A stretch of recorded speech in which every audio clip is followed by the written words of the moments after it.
Bonjour à tous, je vous invite à vous abonner à cette chaîne, à aimer, à partager, à commenter ces vidéos, c'est très important. C'est une manière de nous soutenir. Merci à vous tous. Et aujourd'hui, nous sommes le mercredi des Cendres, premier jour du carême pour les catholiques du monde entier. Et pour en parler, nous sommes avec l'abbé Mathieu Raffray. Bonjour monsieur l'abbé. Bonjour à tous.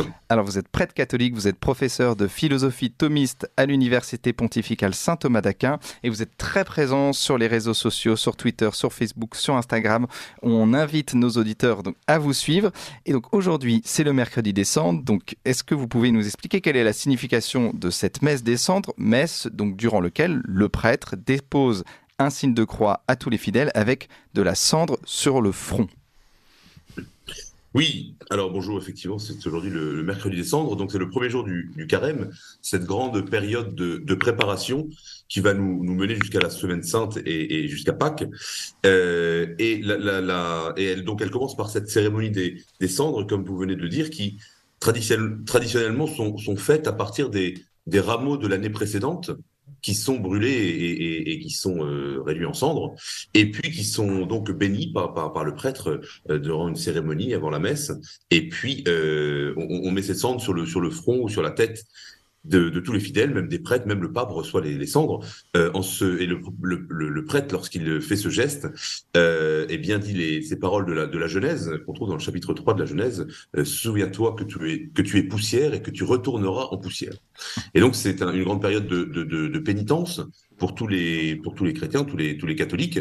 C'est-à-dire que c'est une période où on va se recentrer sur l'essentiel, où l'on va se souvenir que nous ne sommes que peu de choses devant Dieu, et qu'au contraire, Dieu est tout pour nous. Et donc c'est une période de jeûne, où il y a des jours de jeûne, d'abstinence, et puis donc surtout il faut entrer dans cette période avec un esprit de sacrifice au sens chrétien, c'est-à-dire il ne faut pas, comme dit le Christ dans l'Évangile, il ne faut pas être hypocrite et montrer à l'extérieur une pénitence qui serait simplement formelle ou extérieure, mais c'est la pénitence du cœur qu'il faut, c'est-à-dire, comme dit aussi un prophète dans l'Ancien Testament, ne déchirez pas vos vêtements, comme faisaient les Juifs dans l'Ancien Testament, mais déchirez vos cœurs et allez avec humilité vers Dieu pour demander pardon de vos fautes. Que ta main gauche ignore ce que donne ta main droite. Ce mercredi des Cendres, ça marque donc le début du carême, donc c'est 40 jours qui est un temps, donc, vous l'avez dit, de pénitence, à partir d'aujourd'hui jusqu'au jeudi 6 avril. Donc vous allez nous expliquer pourquoi ça termine le jeudi saint, le carême, ce qui est paradoxal. On pourrait croire que ça se termine le samedi jour de la veillée pascale. Donc ça fait référence évidemment aux 40 jours du Christ dans le désert. Alors pourquoi cette fête est importante? Pourquoi elle se finit le jeudi saint? Enfin, cette fête, ce temps de carême, ce temps de pénitence. Alors, je ne sais pas tellement pourquoi vous dites que ça se termine le jeudi saint, mais parce que j'aurais dit que ça se termine le vendredi saint. Disons que, en fait, la façon de compter les 40 jours, effectivement, ça fait un peu plus que 40 jours. Si on va jusqu'à Pâques, jusqu'au samedi saint, ça va faire un peu plus de 40 jours, mais la raison c'est en fait les dimanches ne sont pas inclus dans le dans le comptage des 40 jours, dans la façon de compter. Donc en fait, ça fait 40 jours si on compte toute la période sans les dimanches. Parce que le dimanche, ça reste le jour du Seigneur, donc c'est pas un jour de pénitence. Jamais le dimanche n'est un jour de pénitence. Et vous avez mentionné le fait que le Christ lui-même a commencé sa vie publique par 40 jours dans le désert. 40 jours de méditation, de prière envers son Père dans le désert, et avec les fameuses tentations du démon qu'il vint en lui disant nul ne tentera son Dieu. Mais il y a aussi d'autres épisodes qui sont très importants dans la Bible avec le chiffre 40. Par exemple, les 40 jours de pluie au moment du déluge avec Noé. Il a plu pendant 40 jours et 40 nuits, et il me semble que le déluge est une très belle image aussi du carême, puisque eh bien nous sommes la pluie, l'eau, les vagues, la mer, ça représente un peu la tourmente du monde, les choses qui nous envahissent, toutes ces vagues de recherche d'intérêt, de plaisir, de médiocrité quotidienne, et nous sommes appelés à rentrer dans l'arche comme Noé, c'est-à-dire à faire partie d'un petit groupe qui est un peu à contre-courant et qui résiste à ces tentations du monde, comme l'arche l'arche de Noé flottait sur les eaux pour ensuite, pour un peu s'extraire du monde. Voilà, c'est l'idée un peu que j'aime bien, c'est cette idée qu'il faut s'extraire du monde pendant 40 ans, pendant 40 jours plutôt, au moins en esprit, de cœur en tout cas, pour se concentrer sur ce que Dieu veut pour nous. Et puis j'enchaîne avec un autre exemple, évidemment, puisque dans la Bible, il y a aussi les 40 ans, les 40 années passées au désert par le peuple juif, et avant de pouvoir entrer dans la terre promise. Et donc, de la même façon, nous sommes appelés, nous aussi, à passer ce temps un peu d'errance dans le désert, un temps de désert, un peu de détachement, pour pouvoir entrer au jour de Pâques dans la terre promise. Donc ça répond à votre question. Ce temps, justement, est un temps de préparation à la joie de Pâques et qui est une image du passage des Hébreux depuis l'esclavage des Égyptiens jusqu'à la terre promise. Et de la même façon, nous avons passé de l'esclavage du péché jusqu'à la rédemption au jour de Pâques avec Jésus-Christ. Et l'Église préconise donc 3 bons exercices spirituels pour le carême, qui sont donc le jeûne, vous l'avez dit, l'aumône et la prière. Alors comment, pour faire un bon carême, nous pouvons s'exercer à l'aumône, au jeûne et à la prière? Eh bien, il y a différentes façons. Alors, pour être, parce que souvent on me pose beaucoup la question, qu'est-ce qu'on doit faire, qu'est-ce qui est obligatoire au moment du carême? Alors, ce qui est obligatoire dans la loi actuelle de l'Église, c'est seulement 2 jours de jeûne. Alors jeûne, c'est-à-dire un seul repas et puis une collation, c'est-à-dire un goûter, quelque chose pour pouvoir ne pas se faire de mal à sa santé. Et ces 2 jours, c'est donc aujourd'hui, le mercredi des cendres, et puis ce sera le vendredi saint.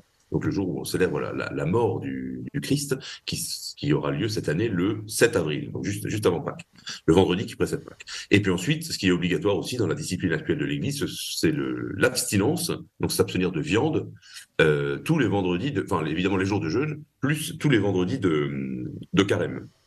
Alors, ensuite, des résolutions, c'est un peu la tradition chrétienne, spirituelle, c'est de prendre des résolutions, justement. L'important, c'est pas de faire des grands exercices de piété, de démonstration, de ne plus rien manger pendant 3 jours, parce que on risque vite d'abandonner.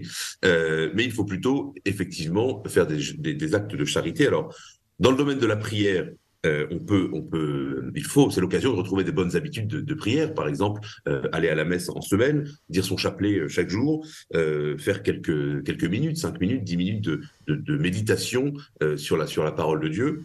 Par exemple, pour le temps du carême, il y a un texte pour la messe chaque jour différent, avec des textes vraiment qui invitent à la méditation de ce temps de pénitence. Donc ça peut être une très bonne lecture. Voilà, ou tout simplement, si on n'a pas l'habitude de prier, commencer, profiter de ce carême pour commencer à prier chaque matin, dire une petite prière chaque soir, réfléchir sur sa journée. Ensuite, dans le domaine de la pénitence ou de la mortification, on peut restreindre les choses permises, mais qui nous envahissent un peu, que ce soit dans le domaine de la nourriture, de l'alcool, que ce soit dans l'usage des réseaux sociaux ou de son ordinateur ou sa tablette, toutes ces choses qui nous font perdre du temps et qui nous enchaînent d'une certaine façon. Et puis dans le domaine de l'aumône, évidemment, ce qu'il faut, on peut tout simplement aider un inconnu dans la rue, mais je pense qu'il faut voir ça aussi de façon plus large, c'est-à-dire, par exemple, visiter un malade ou une personne âgée, quelqu'un qui est seul. C'est une façon de faire l'aumône aussi, c'est une œuvre de miséricorde, soit corporelle, soit spirituelle. Se réconcilier aussi avec quelqu'un avec qui on était fâché depuis longtemps, ou aider quelqu'un qui est dans le besoin. Voilà, ce sont des choses qu'on peut faire à l'occasion du carême et qui sont de très bonnes formes justement d'exercice de la charité. Et il y a tout de même des trêves, donc vous disiez que le dimanche, ce n'était pas carême. Alors pourquoi le dimanche n'est pas carême? Puis il y a aussi le 19 mars, la Saint-Joseph, et le 25 mars, jour de l'Annonciation. Alors pourquoi il y a des moments de trêve comme ça dans le carême? Parce que l'Église est une mère, l'Église est bonne. C'est pas le but n'est pas de se faire du mal déjà, et non plus de faire une espèce de concours, vous savez, de celui qui mangera le moins et qui est comme les fakirs dans Tintin. Le but n'est pas de faire c'est pas un sport. Le but, c'est vraiment d'avoir l'esprit de la pénitence et l'esprit de l'Église. Et donc, l'Église, il y a un certain nombre de jours de fêtes qui sont des fêtes qu'on appelle de première classe, donc des grandes fêtes. Vous avez mentionné Saint-Joseph le 19 mars. Alors, cette année, justement, la particularité, c'est que comme ça tombe un dimanche, eh bien, la Saint-Joseph est reportée au lendemain, au 20 mars. Donc, 19 et 20 mars, on fait 2 jours de fêtes qui sont pas des jours de pénitence. Et puis, le 25 mars, c'est évidemment la grande fête de l'Annonciation, 9 mois avant Noël. Et donc c'est aussi un jour de fête. Et les jours de fête qui sont des fêtes, disons, annuelles et qui reviennent régulièrement, qui reviennent chaque année, eh bien, l'Église nous dispense de la pénitence de carême. Mais le carême est présenté par l'Église comme un moment de joie, un temps de joie. Alors ça semble paradoxal parce qu'on dit que c'est un temps de pénitence, de mortification où il faut faire des efforts et en même temps c'est un temps de joie. Notamment, vous pouvez nous expliquer aussi pourquoi on ne dit pas Alléluia pendant le carême. Alors voilà, on ne dit pas Alléluia, c'est un temps de pénitence et en même temps on nous explique que ça doit être un temps de joie. Est-ce que c'est pas paradoxal ? Mais si, c'est paradoxal, mais c'est le paradoxe de la foi chrétienne, puisque le Christ nous sauve par sa mort, donc c'est un tout petit peu paradoxal aussi. Et donc il faut passer par la mort et par la passion pour accéder à la résurrection, et c'est à cela que nous invite l'Église. Et je pense que voilà, il y a ceux qui nous écoutent, c'est ça, à mon avis, qu'il faut comprendre. C'est-à-dire que il faut, dans un esprit chrétien, il faut accepter nos épreuves, nos difficultés, nos tentations, nos malheurs, nos souffrances personnelles et les transformer, les faire tourner en quelque chose de bon et de bien, quelque chose qui va servir pour notre salut éternel. Parce que si Dieu permet les souffrances et les épreuves dans notre vie, comme il a permis que le Christ souffre et meure, eh bien c'est toujours pour un plus grand bien, pour que nous soyons à travers ces épreuves, comme une sorte de purification, eh bien menée vers le meilleur.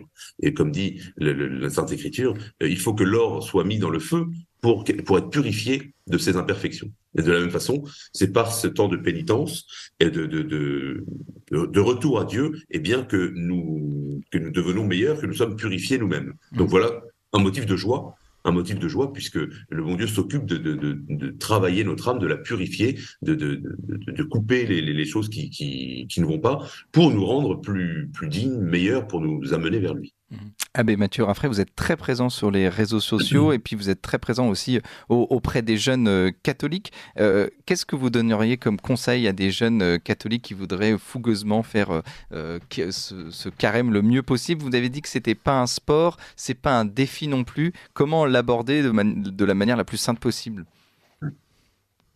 Eh bien, dans la charité, il y a cette phrase de l'évangile de Saint Matthieu: quand tu jeûnes, parfume ta tête et lave ton visage, afin qu'il ne paraisse pas aux hommes que tu jeûnes, mais à ton Père qui est présent dans le secret, et ton Père qui voit dans le secret te le rendra. Donc je pense que c'est l'esprit de l'Église, et c'est tout simplement comme ça que l'on fait un bon carême. C'est-à-dire que il ne s'agit pas de montrer des choses à l'extérieur, mais d'avoir véritablement un esprit de pénitence intérieure, et la pénitence du cœur. Et comme je le disais tout à l'heure, en cherchant à être meilleur, à être plus charitable, à être un meilleur chrétien, non pas aux yeux des hommes, mais aux yeux de Dieu. Et donc voilà, je pense que l'Église justement est prudente en nous donnant des règles. Il y a très peu de choses qui sont obligatoires, il faut le faire évidemment. Et puis ensuite, avec générosité, on peut ajouter des choses, des pénitences, mais surtout voilà que ce temps de carême soit l'occasion de nous rapprocher de Dieu. Et si on a cette intention intérieure du cœur, eh bien, tous nos efforts seront vus par le bon Dieu, notre Père du ciel les voit dans le secret. Et voilà. Donc j'invite à être généreux là-dessus. J'invite tous ceux qui nous écoutent à être généreux, parce que Dieu, lorsqu'on fait un pas vers Dieu, lorsqu'on fait un tout petit effort, Dieu en fait 2 dans notre direction.